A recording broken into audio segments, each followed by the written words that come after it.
हमार भोजपुरी स्वस्थ भोजपुरी में आप सबके स्वागत बा। हम हैं कमलेश हरिपुरी। ये जो रचना सुना रहल बानी ये डॉक्टर राजेंद्र भारती जी की रचना है। बहुत बहुत बहुत मेरे अभिन्न मित्र हैं, मेरे आदरणीय हैं और बहुत अच्छा लिखते हैं। आइए सुनते हैं एक गीतिका भोजपुरी में। आ, आ, आ,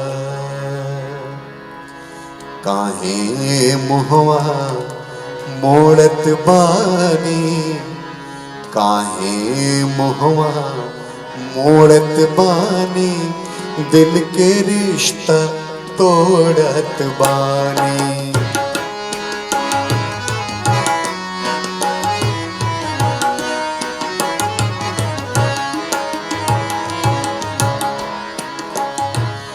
काहे मुहवा मोड़त बानी, काहे मुहवा मोड़त बानी, दिल के रिश्ता तोड़त बानी। ले जा यादन के संगे, ले जा यादन के संगे, के करा खातिर छोड़त बानी। काहे मुहवा मोड़त बानी, दिल के रिश्ता तोड़त बानी। काहे मुहवा मोड़त बानी, दिल के रिश्ता तोड़त बानी।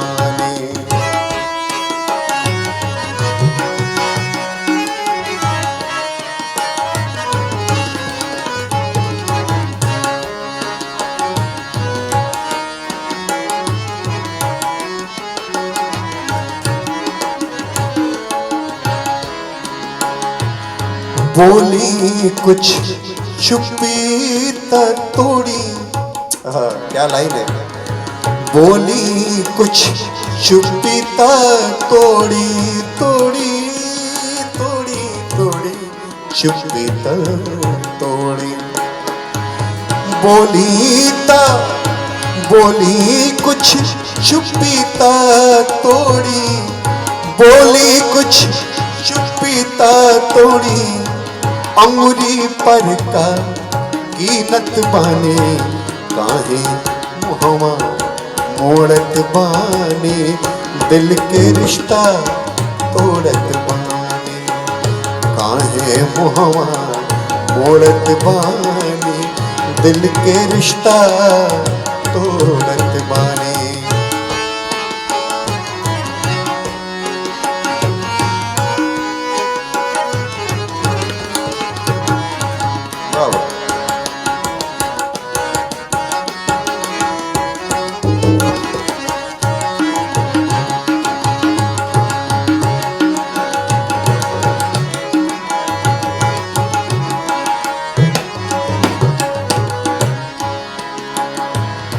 लौटल बा का जाए वाला,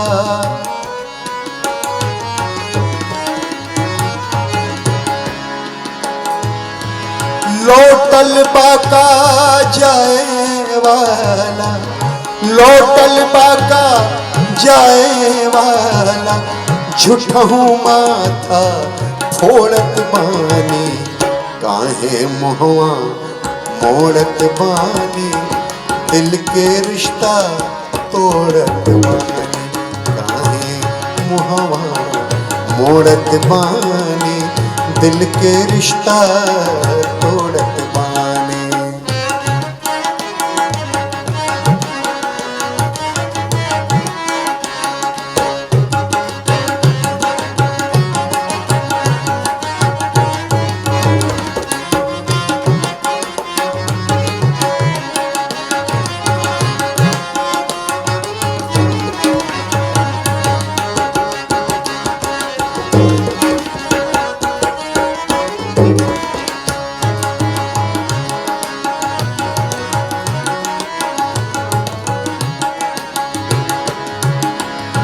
भारती झूठहू सनकल बाणे,